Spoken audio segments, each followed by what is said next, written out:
cordial saludo. Me presento, mi nombre es Arlindo David Palacio Bermúdez y actualmente soy estudiante de segundo semestre de la carrera de Ingeniería Electrónica. A continuación, los invito a que me acompañen a que vayamos a explorar sobre las grandes maravillas que yo he descubierto en mi carrera durante el transcurso de este tiempo. Come on. Bueno, entonces para comenzar, les hablaré un poco sobre mi experiencia como estudiante de la carrera, donde ciertamente en un principio, desde que terminé mis estudios como bachiller, tenía pensado o tenía un énfasis en estudiar una carrera, un pregrado que se desarrollara y empleara el uso de dos áreas del conocimiento en específico, las ciencias exactas y la tecnología. Por tanto, después de varias investigaciones, me comencé a interesar por la ingeniería electrónica, donde para en ese entonces consideraba que la carrera tenía como finalidad la generación de circuitos eléctricos y de dispositivos electrónicos, que para en ese entonces no sería una idea inequívoca, pero siempre le faltaba un poco más de profundización a ese concepto, que ya ahora, debido a todos los conocimientos que he tenido con respecto a las materias que son base de la carrera, el conocimiento de los laboratorios, su exploración, la elaboración de proyectos y además analizar proyectos futuros que puedo realizar, me he dado cuenta del alto grado de complejidad y compromiso que requiere, ya que me toca tener una alta responsabilidad, un buen grado de actitud proactiva y además creatividad para resolver diversos desafíos. Por tanto, desde que he visto esto, estoy orgulloso de haber elegido una carrera que me exija tanto, ya que sé que todos estos desafíos y retos me van a ayudar a superar todos los conocimientos que yo tengo actuales y aún en mayor medida, mucho más como futuro profesional. A continuación, les voy a mostrar uno de los grandes desafíos que hasta el momento, como estudiante, me ha tocado afrontar dentro de la materia de informática, el cual me ejemplificó la responsabilidad, compromiso y creatividad que debo tener a la hora de afrontar proyectos. Y eso que este es uno más de los próximos que se vendrán dentro del camino. Ahora remontémonos hacia el origen de la electrónica. Sobre este origen se puede decir que se remonta hace ya varios años, en donde ya se existía conocimiento sobre fuerza eléctrica, cargas negativas y positivas, que entre la interacción de cuerpos se daba un efecto electrostático, entre muchos otros conceptos básicos del electrón y las cargas. Pero enfoquémonos más que todos en inventos y postulados que generan el desarrollo de lo que hoy conocemos e identificamos como electrónica. Como primeros descubrimientos, tenemos el desarrollo de la pila voltaica en 1800 por el científico italiano Alessandro Volta, el cual generó la primera batería eléctrica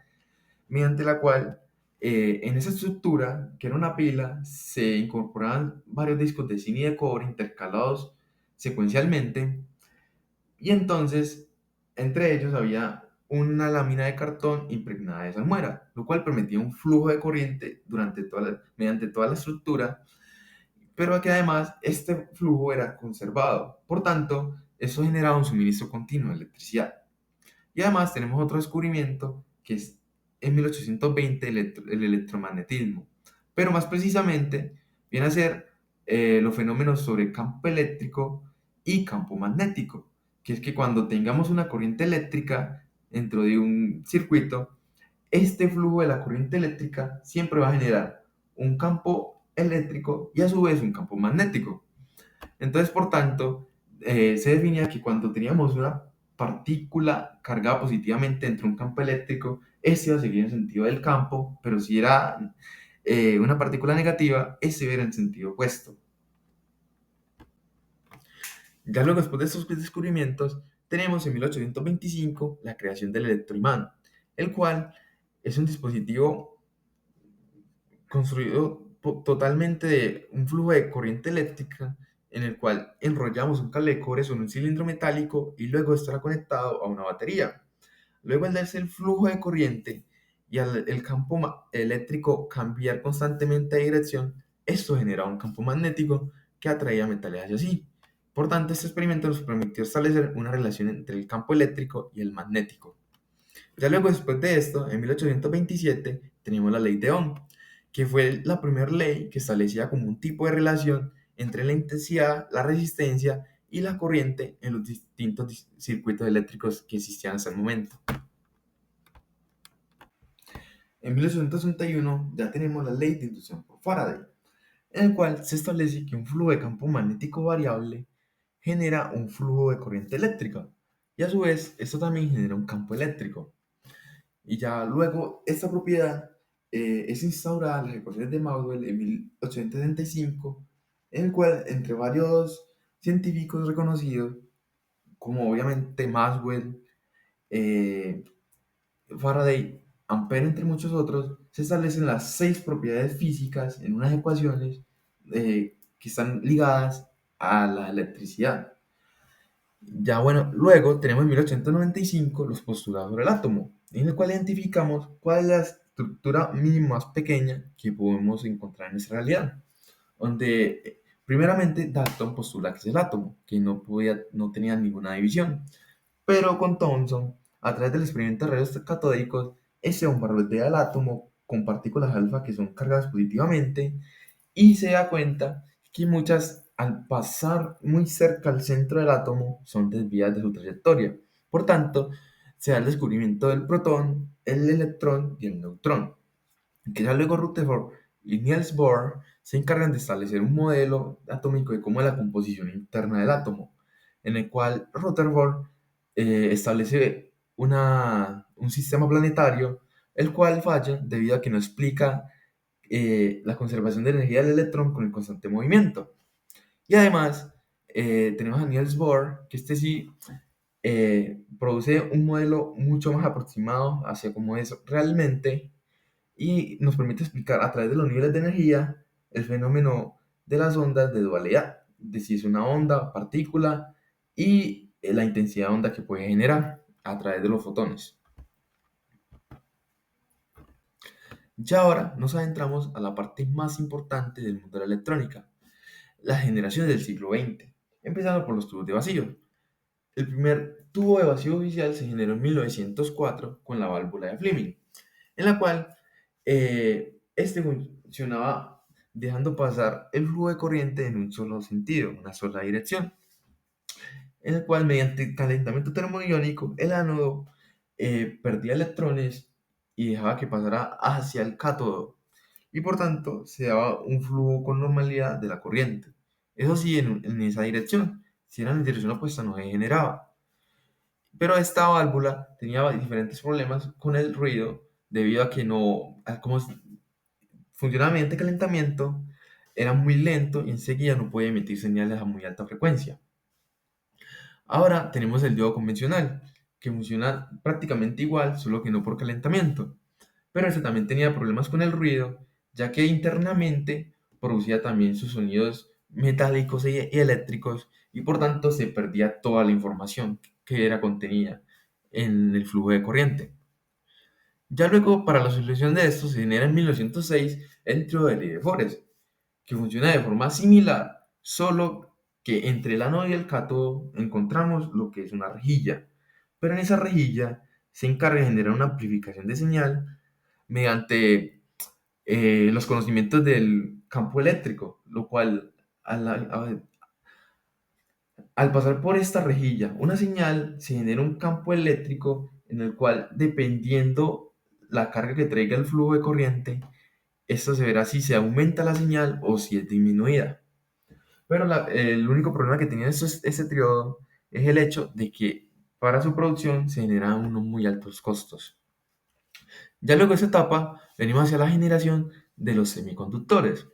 en la cual tenemos el transistor, que sería la reunión del triodo, pero obviamente con una producción mucho menos costosa y de fácil obtención. Y ya luego esto permitió que se generaran los circuitos integrados, en los cuales podíamos encontrar miles de transistores, con los cuales, durante su respectiva generación de automatización, permitió que se mejoraran demasiado las etapas de producción dentro de la industria, ya que se generó o se dio la creación de los PLCs, que eran controladores lógicos programables, los cuales llegarían a reemplazar los sistemas de relés que existían de la primera generación de sistemas electromecánicos, los cuales eran programados con temporizadores para generar la automatización, pero ahora con esta segunda generación no era necesario temporizarlos. Ya ahora con la tercera generación se generan lo que es los microprocesadores, aparte de los circuitos integrados. Y estos de por sí se encargan de generar cálculos. Por tanto, esto genera una automatización mucho mayor dentro de los sistemas y además un control. Ya luego de esto viene la cuarta generación que llega hasta nuestro presente, en el cual tenemos la industria 4.0 y la entrada de la inteligencia artificial, con la cual esa nos permitió obtener lo que son los sensores inteligentes que toman información real de nuestro tiempo actual y además tenemos el monitoreo el monitoreo o mantenimiento predictivo, en el cual se usa la IA para prevenir los fallos en maquinaria. Pero bueno, ya que hemos hablado sobre la historia de la electrónica, definamos propiamente qué es la electrónica. De la electrónica podemos decir que es la ciencia o el estudio del flujo, las propiedades, la aplicación de los principios, el uso y la funcionalidad del electrón. De forma que eso nos permite establecer toda clase de circuitos eléctricos, dispositivos, procesos y sistemas, de forma que esto nos permite potenciar el desarrollo de nuevas tecnologías. Siendo así que en los dispositivos y en los sistemas, el electrón cumple un papel muy fundamental, el cual es transmitir información. Siendo que si ahora nos vamos a hacer la ingeniería, esta se encarga de optimizar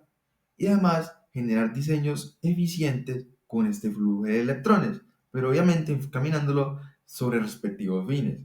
Por ejemplo, en ingeniería en sistemas, el fin principal es diseñar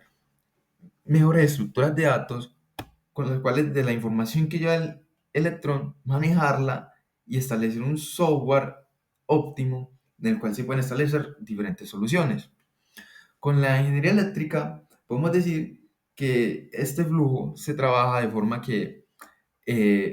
va a tener una gran potencia y altos voltajes. Por tanto, los ingenieros eléctricos se encargan de poder generar electricidad, dominarla y enseguida trabajar con esta en fuentes hidráulicas, de forma que permiten su distribución. Pero así vamos hacia el campo de nuestra ingeniería electrónica.